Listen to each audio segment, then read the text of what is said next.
So welcome to Shattering the Glass Ceiling. We are excited today to have Jessica Berry with us. She is the president of the Modern College of Design. College of Design. We're also excited to have with us Hannah Clegg. Hannah is a graduate or completer of DACC. She's one of our alums, and she's also the creative director at IBM. So welcome, both of you ladies. We're going to start off with just having them tell us a little bit about their background, what their career journey has been to kind of where they are now. And then I'm going to ask some questions. And then again, students, if you have questions as well, I encourage you to type those in the chat. So Jessica, why don't you start us off? Awesome. Well, hello, students.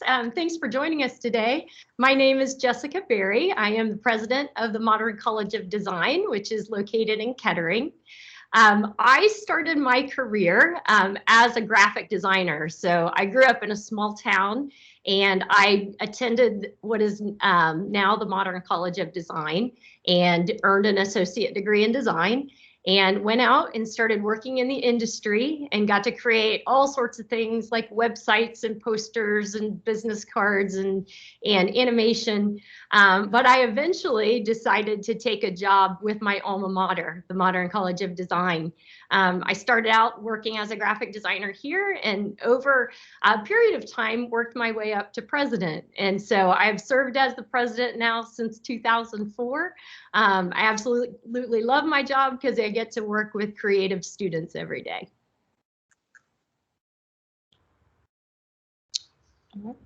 I guess it's my turn now then. So I'm Hannah Clegg. I work at IBM right now as an associate creative director. So I started out, I would say that my career kind of started at DACC in the digital design program. So I was there my junior and senior year of high school. And then after that, I got recruited by one of the recruiters at the Modern College of Design. And so I went there for 2 years as well and got the same associate degree in design there. And they had a really awesome program for our last 4 weeks of school. We had to take an internship somewhere, and I got placed at a kind of medium-sized agency in downtown Columbus called Resource Amirati. And that kind of turned into a full summer internship for me, which turned into a full-time job. So I started out there, as an intern. I got hired as a junior designer. And then I've worked there for about 5 years now since I graduated, and eventually worked my way up to designer, senior designer, and then recently to associate creative director. So it's awesome. I love it. I primarily do user experience and web design, which was always kind of my favorite focus in both DCC and the Modern. So I'm really lucky that I got to turn that into a full-time career. Thank you. Obviously, you're both in high-level roles in both of your positions. How did you reach your level of success given the gender gap, especially in leadership? You want to take it, Hannah? Oh gosh, sure. Well, I feel like that's such a tough thing to answer. I will say I was very, very fortunate from the beginning of DACC to the Modern to Resource and IBM. That I've had very, very supportive people. And I think that was a huge, huge key for me, was getting connected with people who, recognized my drive and passion for design and were kind of there to support me. And there were definitely moments in my career where, you can tell where there's going to be a little bit of a struggle and it's going to be harder. But for me, I think the main thing was finding the right people to connect to, and talking to them and learning from them to try to overcome some of those obstacles. So, yeah. Yeah, my story is similar to Hannah's. I have worked in very accepting environments that really celebrate diversity and equity. And so I've been very lucky. But I think I found some mentors very early in my career that taught me that my work ethic could take me anywhere. And I would say, knowing Hannah as a student, I would say that probably applies to her too, is that we just work really hard. And when you come up against obstacles, even based on gender, that you can always find a solution and a way to work through it. At least we have been able to get to the positions that we're in now. Thanks. And Jessica, you had mentioned having a mentor. How important is it to have a mentor as you grow as a leader? And it's kind of a two-part question. And what are some of the steps to build that type of a relationship with an individual? Yeah, I think it is really important. I think that building that relationship takes a lot of time, and finding the right mentor is a process. You know, I think throughout my career, I can think of several people that have served as mentors to me in different ways, and at different points in my career. So I think just if you get into your first position after high school or college, really take a look around your organization and just pay attention to who's taking an interest in you, you know, who seems to care about you, and start asking them questions. And then they'll probably get excited that you're asking. You know, we all love to give feedback. So I think it's just kind of taking that process gradually and slowly finding that person that really is taking an interest in you and is willing to spend the time in helping you. Yeah, I would definitely agree with that as well. It definitely takes time. The other thing that I would definitely challenge you guys as you're looking for a mentor is it might not always be the person that you expect. I would say someone who has had a huge impact on my career. He was one of my creative directors at Resource, now IBM.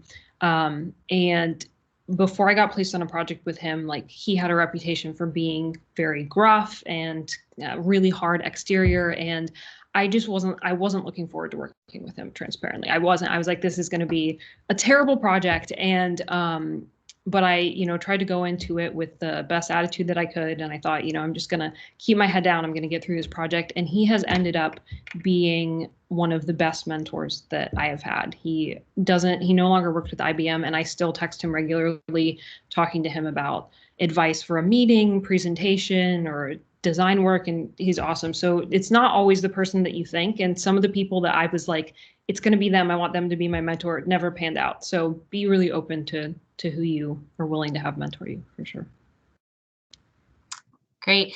I know several of you've had career moves across your career journey. And Hannah, you recently just took another career move as the creative director at IBM. How do you know if a career move is right for you?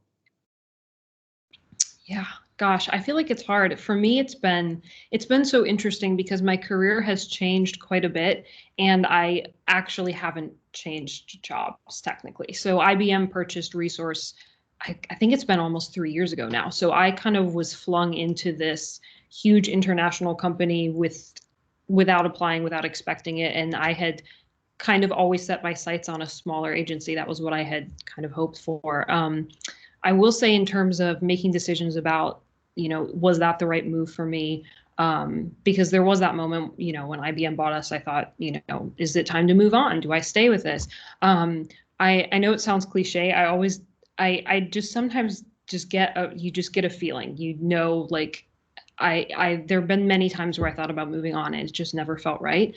But I think I really relied a lot more on gut when I was younger. And I say that with a grain of salt. I'm certainly not super matured in my career yet, but I definitely relied on that a little bit more than I do now. And now it's trying to take a more practical approach of talking to people who know more than I do, who can give me guys. For example, my mentor, I talked to him and he has a ton of business knowledge that I don't have. So I think that's a really great balance. Like, if you're where you're at now, you have good instincts, and, trust those, but also talk to people who know more than you. Yeah, I think that's great advice. I was just going to add that, when I think of new positions or even taking on just new initiatives in my job, because sometimes that almost feels like a career shift. It's just thinking, is that move, does that align with my values? Mm-hmm. Does it align with what I'm passionate about? Does it align with my family's work-life balance? That's a big part of the equation. And if I look back 5 years from now, am I going to be in a better position just as in my career by taking on this new responsibility. So there's a lot of factors that go into it, but I would agree with Hannah that there is a little bit of just your gut feeling, is this something that you really want to do and that you're willing to really put yourself forward into? Jessica, I'm going to go off of something you had just mentioned. You mentioned work-life balance. So as a professional in any type of a field, how do you create balance in your life? And when I talk about balance, your career, your personal life, your passions, while also moving forward in that career? I'm not sure I'm the best person to ask. I do struggle with this. This is probably one of my weaknesses. I actually worked with an executive coach, which is somebody who actually kind of serves like a mentor, but you pay them to help you work on some of these things, and I needed help, and so what I'm doing now is I have a very strict schedule. Where I block out certain periods of my day that are only for family or only for work, or even within my workday, only for meetings or only for creative time, to just give myself better balance. So it's something where, sometimes I feel like I'm doing a great job at it, and other times I feel like it's a little out of control. So if you struggle with this, any of you on this call even now, don't beat yourself up too bad. It's something that it just takes maintenance over time. Yeah, I would agree with that. It is definitely a challenge. And especially I think, in coming straight out of school, like you've just been in kind of like this go, go, go mode to graduate and have a great portfolio. I definitely, something I still need to work on, and I love your idea of kind of scheduling out those times. The other thing that it sounds kind of cheesy, but I read this article a couple years ago now about this. I think it was an Olympic rowing team that was, they weren't doing very well, I think. And their coach basically told them every decision that you make, ask yourself, will it make the boat go faster? And for me, I just really loved that idea. And for me, I started off and I was like, okay, that means I'm going to work so hard. I'm going to work so hard. And then as I started doing that, I realized part of that is you have to rest. And so I keep asking myself, every day, do I need to work hard here or do I need to rest? And it's a hard balance, but I feel like that has been a good gauge for me. It's not the boat, but does it make my life go better? Does it make my life go faster? So sounds cheesy, but it's worked well for me. I love that, Hannah. I'm going to use that. I'm going to steal that at some point in time and try to find that article. Go for it. Yeah, I think if you just Google that, it'll show up somewhere on one of the first links. Yeah, that sounds great. And that kind of also goes to another question that I had. As a professional who's striving for success, you always want to push for excellence, right? And sometimes perfection gets in the way of that. How do you deal with the idea of perfection? It's tough. It's tough for sure. I think that especially for, I feel like I see it especially in students who are going to DACC, who have the drive to go to the Modern, who are, in leadership positions. Like you're usually a perfectionist, and I really struggled with that.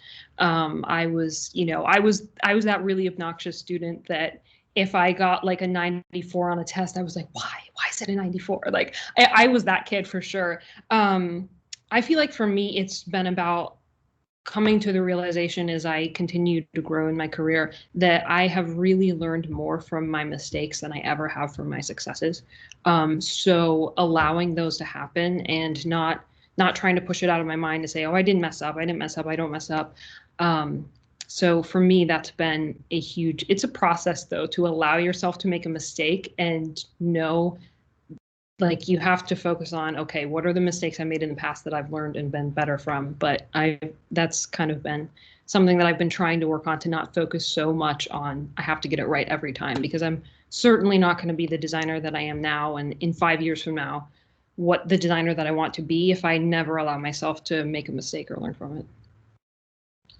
Yeah, I was very much like Hannah when I was a student too at the Modern. Yeah, I really struggled with this in the beginning. And I think as I became a professional, I realized that nothing is ever perfect. Mm-hmm. even when you see someone who's doing something really great and man, that looks perfect to you, it's probably not perfect to them.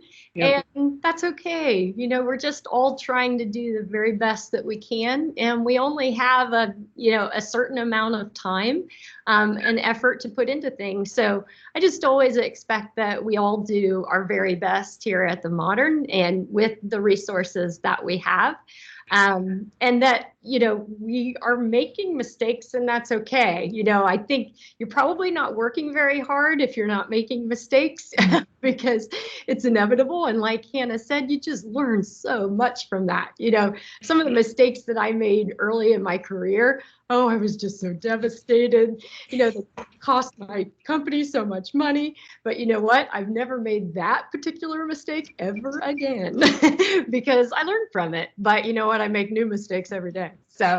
So you just learn to kind of roll with those punches and just do your very, very best. And that's all you can ask of yourself. It's evident that you are both like very passionate about what it is that you do and very purposeful in your roles. What is it? What is your why? Like, what is your passion or your why in life? Do you want to start that one off, Jessica? Yeah, I can if you want me to. Yeah, I think a lot about this. And I really think what it boils down to is, I grew up in a small town where I didn't know anyone who was a professional designer or a professional artist. So I grew up thinking that this field and these careers were just not possible for someone like me. And so I love being able to help other students who feel really creative, have some artistic talent, or they have a really creative mind, and they just don't know what to do with it. And they don't really have anyone in their life that can say, okay, this is where you need to go. Go to somewhere like DACC and then think about this for your career. I love being able to advocate for those students and especially to educate their parents, because their parents are really confused and they're at odds of how to coach their child. And so when you explain this to them and you show them these opportunities, they're so relieved. Sometimes it brings tears to their eyes to finally have this solution for their child. And I just absolutely love being the person or providing a whole team of people that can help students do what they truly love. Yeah, it was always very, very evident to us at the Modern that Jessica was very passionate about it. So it was great. I always appreciated that. Gosh, I feel like for me, it's a couple things. I have always been very driven by the idea that, design is, everyone says it, design is more than just the way that it looks. But I really do think, especially now with the way that technology has kind of taken over our society and design is just so everywhere. I think for me, I'm really, really trying to be passionate and focus on how does design elevate our people and our planet. And not only that, I'm very, very grateful to have the opportunity to be in the creative field as a woman. In the 50s, I wouldn't have had this opportunity. So being mindful of the fact that there are people of other backgrounds that don't have the opportunity that I have and trying to open the door for them on my way up. So I'm very mindful of trying to make sure that the choices that I make are creating an accessible environment for people to enter this field, because I think with the impact that design makes and how quickly it makes an impact on our society and the people around us, having diversity in designers and the creative field is so, so valuable. So that's something that I'm very passionate about, is doing what I can to kind of open the door behind me as I go along. And I can see you, Hannah, as being a mentor in that role. So I love that you say that. As I talk to high school students, sometimes they are trying to find ways to set themselves apart. And maybe they're applying to a college and they want to do something to stand out. Or sometimes we talk about when students come to DACC, by enrolling in one of our programs, the experiences that they have in high school will set them apart from the crowd or differentiate themselves. What advice would you share with high school students who ask the question, how can I differentiate myself? It's a great question. Gosh, I don't know if I have amazing advice for this, but I feel like the one thing that I always felt like was my differentiator was always came down to work ethic. Like I will be the first to admit that there were way, way, way more talented kids at the Modern, at DCC. Like I was not, and not to say that I was a bad designer at all, but it's like, you know, for me, I could see, oh, that kid's better at making a logo than I am, or they're better at motion design. But and that's the thing I've heard from creative directors is that they would always rather work with an average designer with amazing work ethic than a talented designer who doesn't have good work ethic. And for me, that was the thing that I think like the skills come later. You learn them. You start out, everyone starts out as a terrible designer and everyone becomes a good designer at a different point. But if you start out with that work ethic, it makes up for whatever terrible, terrible fonts I chose in year one. So that would be my advice. That's funny. Hannah and I are so much alike. I remember one of my instructors saying that about me. And he would always tell my students that. He would say, Jessica was never very talented, but she always worked harder than everybody else. And I really did. I was the same way as Hannah. I could point out everybody in the class that could design better than I could, but I was always the first one there and the last one to leave, and just put everything I had into it. So I really agree with that advice, Hannah. I think that's really strong. The other thing I would add is just if you have unique passions or just things that are unique about your personality, move in that direction. When I was in high school, I felt different than everyone else. And I don't know if it was because I was creative or what it was. I just felt a little different than everybody else. And I feel like I tended to kind of force myself to be like everybody else or beat myself up when I wasn't like everybody else. And looking back on it now, it's like those traits and those parts of my personality are what make me successful today. I didn't realize it back then. It just seemed so odd. And so I would say if there are things that you feel are different and unique about you, don't shy away from those things. Make those evident, find ways to explore those things. Because when you are applying to college or to a job and they ask you, what do you like to do outside of work? I love to hear about things that are unique, that are interesting, and thinking, wow, how did you get into that? Or what made you think of that? Those are the things that I remember when students apply to the Modern or apply for a job here. So definitely don't be afraid to be unique. Thanks. And I think this is going to be my last question for you. And then I'm going to, again, encourage our students, if they have a question, to take this time right now and pop it in the chat, and then we can share that out as well. What's your best piece of advice as you, think about DACC students or young ladies that are moving into their professional career and taking that kind of first step after high school? What advice would you share with them? You've shared a lot of advice already on the call, which has been great. But if there's any other piece of advice. I would say try to envision where you want to be someday. Who do you want to be? And really think about that. What kind of person do you want to be? Where do you want to live? What kind of people do you want to be around every day? What kind of job do you want to have? What kind of pets do you want to have? Think about all of that. It's really fun to think about. But a lot of times when you say, what do you want to do in the future? People kind of freeze up. Just sit down and think about, just relax. If you could do anything, what would you want to go do? I think when you think about the future and you start to envision it in your mind, it makes it more real. And then you can start to think about, okay, if I want to live out in California by the time I'm 35, what do you need to do to get there? What do you need to do today? What do you need to do next month? What do you need to do next year? And just start thinking about it and just plodding along, because I think it'll help you get closer to your goals a lot quicker than if you just kind of jump in and haven't really thought that through. Yeah.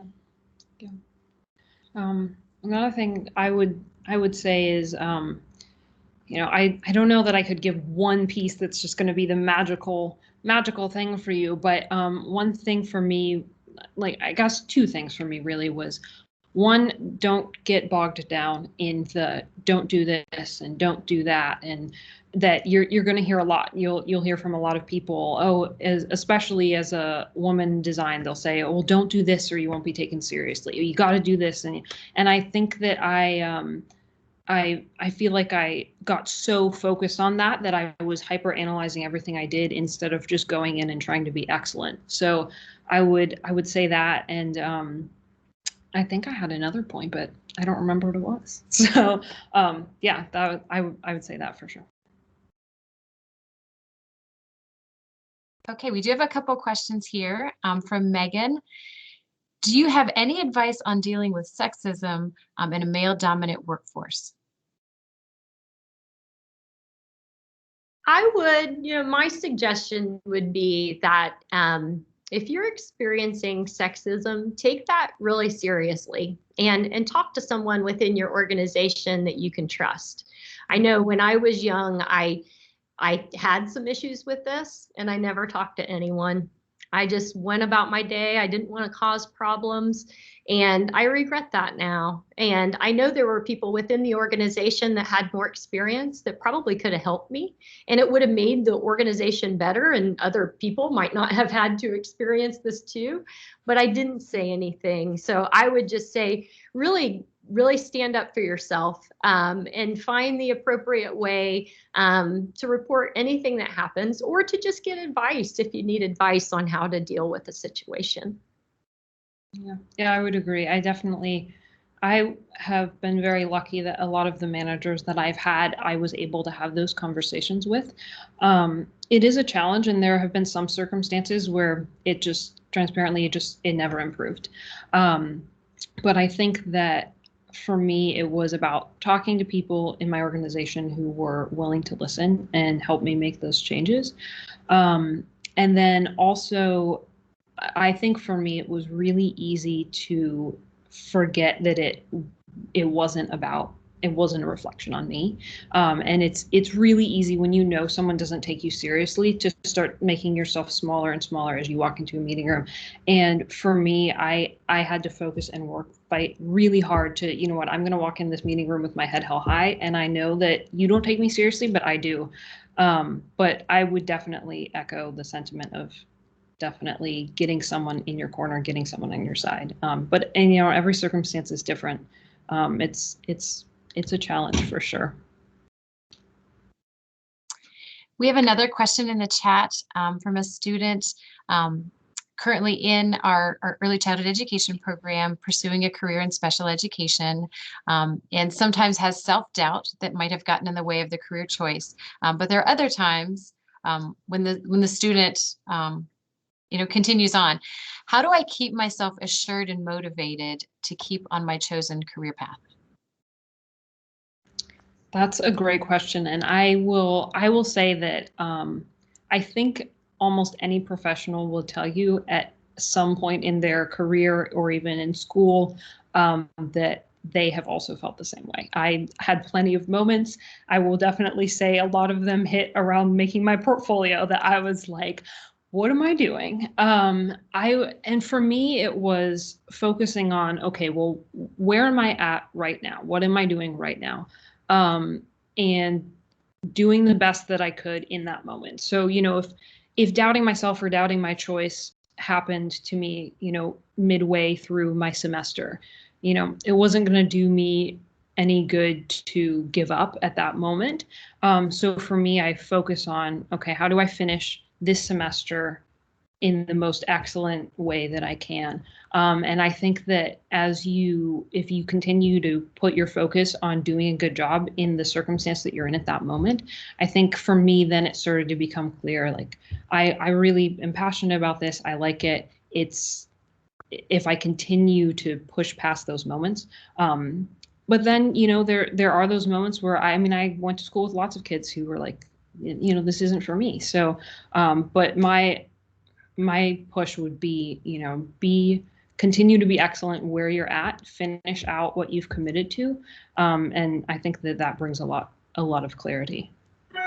Yeah, I would just add, I totally agree with Hannah. I would just add that, like Hannah brought up, sometimes it's not the right fit too, Yeah. And that's okay. You know, that's sometimes really hard for students at the Modern that have maybe spent a semester or two here and now they're not sure. And we suggest they do the same thing. You know, try to finish your commitment here. You know, you had really great intentions when you came in, but sometimes it just really isn't right for them. And I think it's good to know that that's okay for that to happen, that there is a great fit out there for you, and it just might not have been this first choice. Any advice on how to stay organized when you're not good at organizing even a little bit? Oh man, that is always the struggle for sure. I definitely gravitated a little more on the side of organization when I think that came from being overly perfectionistic for sure. Um, Gosh, I'm trying to think of some good advice for that. For me, I feel like the best organizational tip that I got was during portfolio, and it was one of our awesome motion instructors. And the portfolio at the Modern is it's a moment. It is a moment in your life for sure. And I was kind of like, oh my gosh, what am I going to do? I have so much to do. And she and I sat down, and we had a certain number of projects that we had to complete in a certain amount of time. And we broke it down by these 2 weeks, you're going to do this. These 2 weeks, you're going to do this. So don't overwhelm yourself with, I have 50 things on my plate and today's going to be the day I do all 50 of them. It's not going to be the day. I've never made a 50-page to-do list and done all of it. It's never happened. So for me, it's breaking down, what's my top 3 most important things? I'm going to do them today. Tomorrow, I'm going to do the next 3. So being intentional about prioritizing. If you're a list maker, make lists. I was huge into planners. I wrote down literally everything that I was going to do, and that helped me. But definitely breaking it down. Don't overwhelm yourself with doing 50 things at once.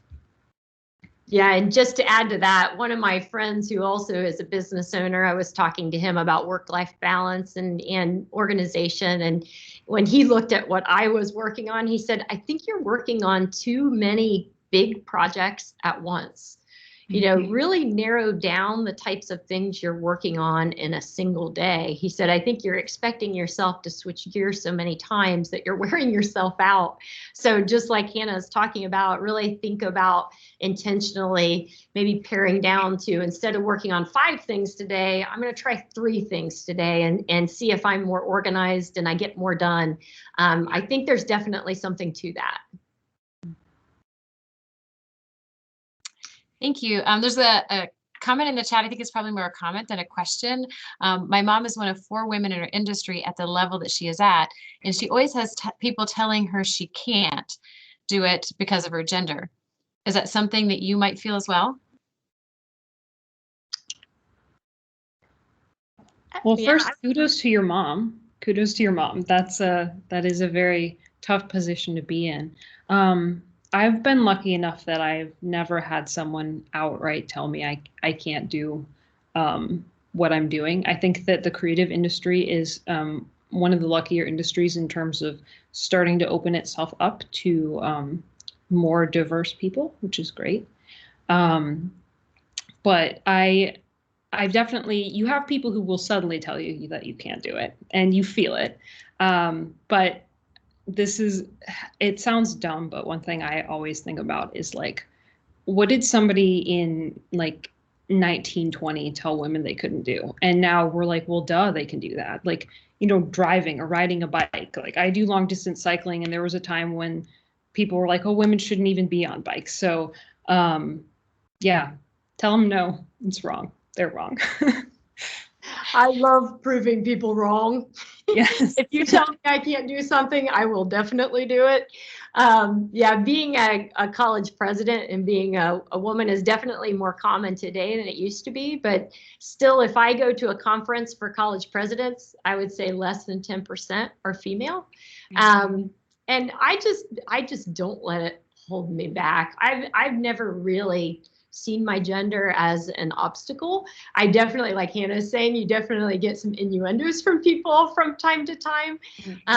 But I just use that as fuel for my fire of just getting excited, proving them wrong, and just doing the very best that I can. So I hope that you are all able to do the same. We have a question from Sophia. What are some ways to stay motivated when you have no motivation to do the assigned project? I think we've all been here. Mm-hmm. We've been there.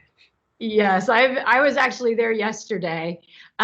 Sometimes I take a break. I don't force myself to do it right then. If I start a project and I'm like, gosh, I have no motivation to do this, I do not want to do this right now, I'll give myself the ability to go do something else for an hour that makes me happy. And then that's kind of the reward that then, okay, but now you got to come back and do the thing that you have to do. And sometimes just taking that little break makes me feel better. But taking responsibility is very important. So, just finding ways to motivate yourself in small ways, yeah, I think can help. Yeah, I agree. I just had a project the other day as well that I put it off for a whole day. I literally sat down and I said, I'm not in the headspace to do this today. And I didn't do it. I did it the next day. But for me, I feel like I wasn't motivated to do projects for one of two reasons. One, because I was feeling lazy, and two, because I was panicked that it wasn't going to be good enough. And that was I would say, if it was a chemistry assignment or whatever, it was usually just because I didn't feel like doing it. If it was one of my portfolio pieces, I knew if I was procrastinating, I knew it was because I was worried that it wasn't going to be perfect. So I had to, tell myself, done is better than perfect. I got to get it done. And the other thing in terms of, if you're whatever career that you're focused on at DACC, sometimes it can be harder to want to do the subjects that, for me, I knew my chemistry class was not going to be my main focus. It wasn't going to be my career, but still, I think for me, it was important to continue to use that as a tool to develop my my brain and my motivation. So looking at it as, maybe this is an annoying math assignment or an annoying history assignment, but the skill that you learn pushing yourself to do it will help you later on. So focusing on not the annoyance of the homework sheet, but how does it improve me? I think that always motivated me when I was very much not wanting to do my homework. These are all fantastic questions. I love the advice and the wisdom that you're sharing with all of our students. Looking at the time, it's about 10 after 1. I'm going to use this as a last call for any other questions from the students. You've asked incredible questions, by the way. I'm very impressed. Yes. Well, thank you. And Amaya put an excellent quote, and I think she said it very well in the chat, of some beautifully awesome, inspiring, infectious women. So thank you so much for your time today. We really appreciate you meeting with our DACC students in this virtual platform, and hopefully this is something that we can do again. And once our building is back open again, we welcome you back onto our campus. I know you work closely with our Business Professionals of America and our digital design class as advisory members. So we appreciate that connection and partnership. So have a wonderful afternoon, and thank you so much. Yeah, of Thanks, course. everybody. It's really great to talk to you all. Ladies, Jessica and Hannah, would you mind staying on for just a second? I have a quick favor, like once the students join the call. Of course. This sounds crazy, but on Monday, it's International Women's Day, and our PR department has put out the challenge to take a selfie of you in your workplace. And I thought, well, maybe this would be a good place for me to take a selfie of you guys on the screen with us in honor of International Women's Day. So would you be up for a selfie? Yeah. Is that okay? I'm going to put this on full screen. Okay. We'll see if this works. It's like as cheesy as this is, right? I should have like had my camera like prompted. Thank you so much. That was like fantastic. Oh, I mean, totally unscripted, but just natural as it is. So, okay, ready, smile, 1, 2, 3. Awesome. Thank you, ladies, Oh, so much. I totally appreciate it. Yeah, it was really fun. It was good to meet you too. I don't know if we've ever met before. Absolutely. I met you just in brief passing. You came and did a session with our Business Professionals of America students Yes. more than a year ago. I And did see that. it was a leadership, like one of their leadership training days. Yeah, I Yes. loved that day. That was so much fun. I do remember meeting you now. Yes, yes. And I just Yeah. popped in really, really quickly. Yeah, and I worked with Hannah. I think it was my very first year that I worked at DACC. She was one of our ambassador students. So yeah, Cool. great to connect with you both. Have a wonderful afternoon and have a great weekend. Yeah. Thank you so much. Yes, thank you. This was fantastic.